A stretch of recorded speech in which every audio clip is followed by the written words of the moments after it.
जय माता की।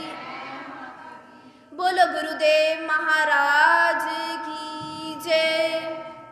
सागर से भी अधिक गहराई है जिसकी, हिमालय से भी अधिक ऊंचाई है जिसकी, आसमान से भी अधिक असीमता है जिसकी, और धरती से भी अधिक सहनशीलता है जिसकी, ऐसे मेरे गुरुदेव को शत शत प्रणाम। जय माता की। The Guru can hear you even if you say nothing at all because he knows you from your heart. गुरुदेव महाराज कहते हैं कि तीर्थों में सबसे सर्वश्रेष्ठ तीर्थ आपका हृदय है, आपका मन है। ये जितना ही निश्चल और निर्मल होता है उतना ही हम आसपास के तीर्थ होते हैं। मंदिर तक पहुंचने का विषय तो केवल इस तन का होता है, इस शरीर का कर्म होता है, परंतु गुरु तक पहुंचने का विषय, भगवान तक पहुंचने का विषय तो हमारे इस मन का होता है, हमारी अंतरात्मा का होता है। गुरु भक्ति केवल जरूरतों को पूरी करने के लिए नहीं करनी चाहिए, अपने स्वार्थ के लिए नहीं करनी चाहिए, अपितु गुरु भक्ति का आनंद, गुरु भक्ति का प्रेम हमारे जीवन की जरूरत बन जाए, हमारे जीवन का एक अनमोल हिस्सा बन जाए, उस प्रकार करनी चाहिए। गुरु मिलन की तड़प ऐसी होनी चाहिए कि बिना भजन कीर्तन के हमें नींद ना आए, और गुरु के प्रति मन में वेदना ऐसी होनी चाहिए कि गुरु दर्शन बिना इस दिल को चैन ना आए। जय माता की। क्यों घबराता है मन बावरे, क्यों रहता है उदास? क्यों घबराता है मन बावरे, क्यों रहता है उदास? तेरे साथ है इतना प्यारा गुरु, तू कर उस पर विश्वास। गुरु का हाथ पकड़ने की बजाय अपना हाथ गुरु को पकड़ा दीजिए, क्योंकि हम अज्ञानता के वशीभूत, चंचलता के कारण, इस माया के कारण उनका हाथ छोड़ देते हैं, उनका साथ छोड़ देते हैं। परंतु गुरु अगर एक बार हमारी बाह पकड़ ले, हमारा हाथ पकड़ ले, तो वह जन्म भर, इस पूरे जीवन में हमारा साथ कभी भी नहीं छोड़ते। माता पिता का साथ तो केवल एक जन्म का होता है, परंतु वो हमें इस जन्म मरण के चक्र से मुक्त नहीं कर सकते, हमें बचा नहीं सकते। परंतु गुरु और भगत का साथ तो सबसे अनमोल होता है, बहुत ही पावन होता है, जिसमें गुरुदेव हमें इस जन्म मरण के चक्र से मुक्त कर देते हैं। गुरु ने दिए पंख, गुरु ने भगत को दिए पंख, कहा इस धरती का बंधन तोड़ो और आसमान को छुओ, क्योंकि एक पंछी के उड़ने की लकीर गुरु है, एक नादान पंछी के उड़ने की लकीर गुरु है। इस जलती धूप सी दुनिया में ठंडक का सार गुरु है। छोटे दिमागों को आकार देने के लिए एक बड़े दिल की जरूरत होती है, जो केवल गुरु महाराज का होता है। बोलो गुरुदेव महाराज की जय। सुंदर सी गुफा में ज्योत जगमगा रही है, सदियों से जहाँ सारी दुनिया सिर अपना झुका रही है। ये सुरक्षित नजारे हमें कहीं न देखे होंगे, पल में बदलती दिखी किस्मत की रेखा। खोल भंडारे माँ बैठी, खोल भंडारे माँ बैठी, खुशियाँ लुटा रही है। सुंदर सी गुफा में ज्योत जगमगा रही। नारायण हरे।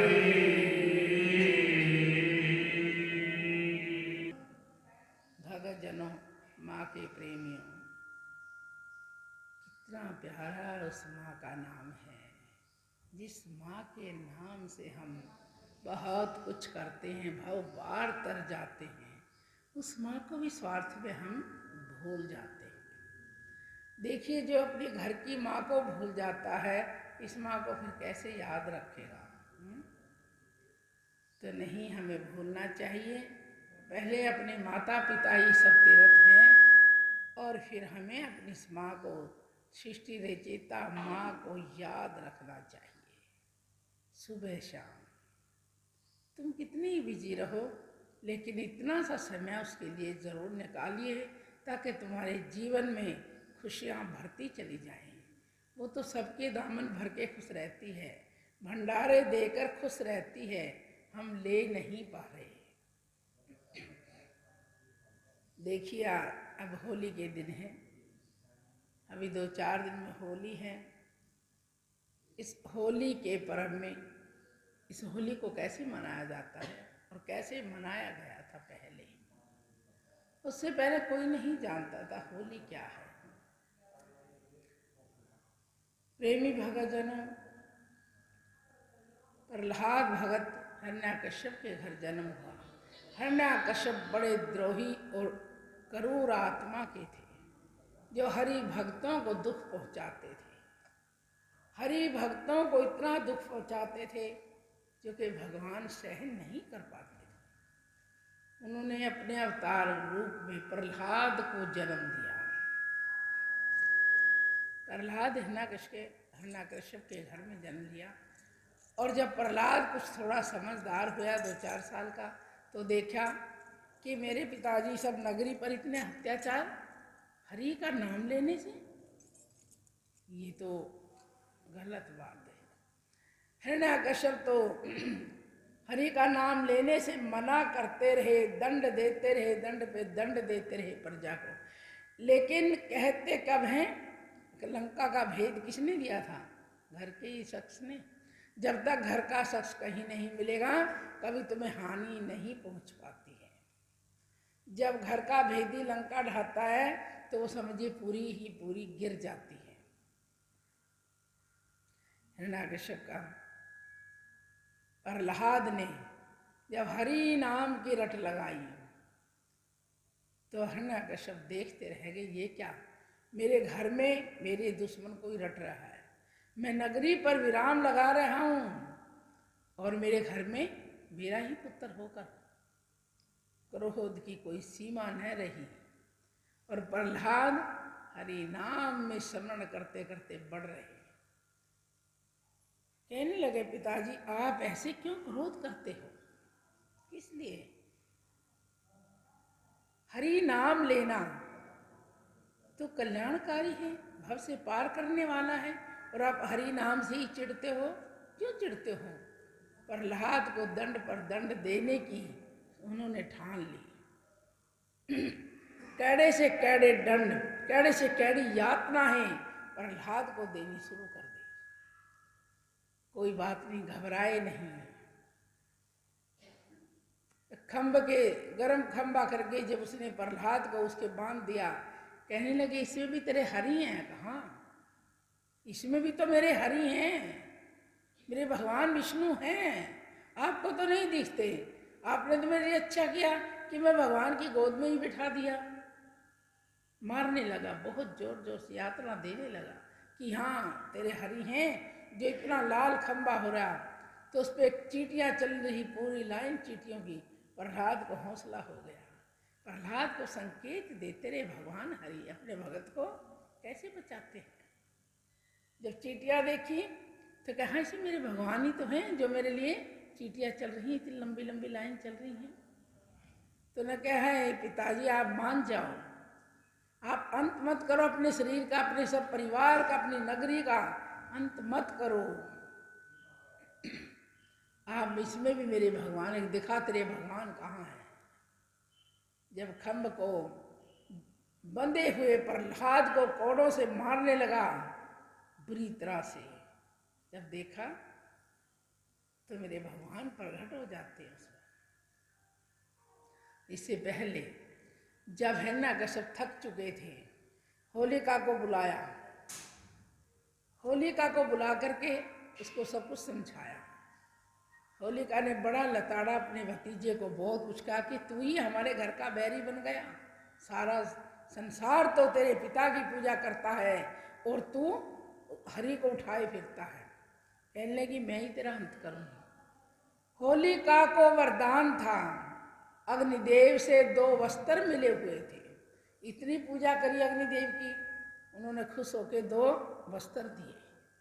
देखिए वो तो जानी जान है, पहले ही जानते हैं ये वस्त्र किसके लिए काम आएंगे, कहाँ आएंगे, वो जानी जान। हम तो कुछ भी नहीं जानते, हम तो खुश हो जाते हैं और घमंड हो जाता आपको। क्या तेरे पास तो दिव्य वस्त्र हैं, कोई मेरा कुछ बिगाड़ ही नहीं सकता। इस घमंड में होलिका चूर थी और कहा तुम लकड़ियां गिरवाओ और इसका दहन मैं भी करती हूँ, इसको पता चलेगा मेरे पास तो वस्त्र हैं, इसको ऐसे ही जलाती हूँ। ऐसा कठोर शब्द, ऐसा कठोर हृदय बुआ को भतीजे के लिए करना मायने रखता है। और उस सतयुग में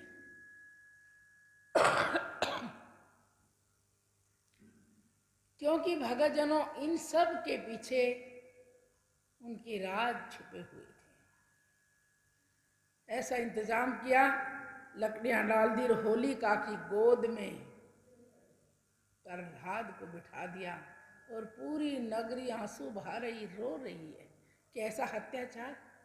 एक 5 साल के बच्चे को जीवित जलाया जाए तो देखिए सोचने में भी बहुत दिल दहलता है। और जिन्होंने समय देखा वह सतयुग में, उस समय तो क्या हुआ होगा, उससे पहले कोई होली नहीं जानता था। भगवान विष्णु ने इसको, भगवान विष्णु ने होलिका को कैसे दहन किया, कैसे बिठाया। और जब अग्निदेव को बुलाकर अग्नि प्रचंड कर देते, कृपा किसकी, हरि की। प्रहलाद जरा से भी नहीं घबराए, क्या कहने लगे, गोदी के अंदर राम राम रे हाटे रे भगत, गोदी के अंदर तेरे भगत, गोदी के अंदर राम राम रे हाटे रे भगत,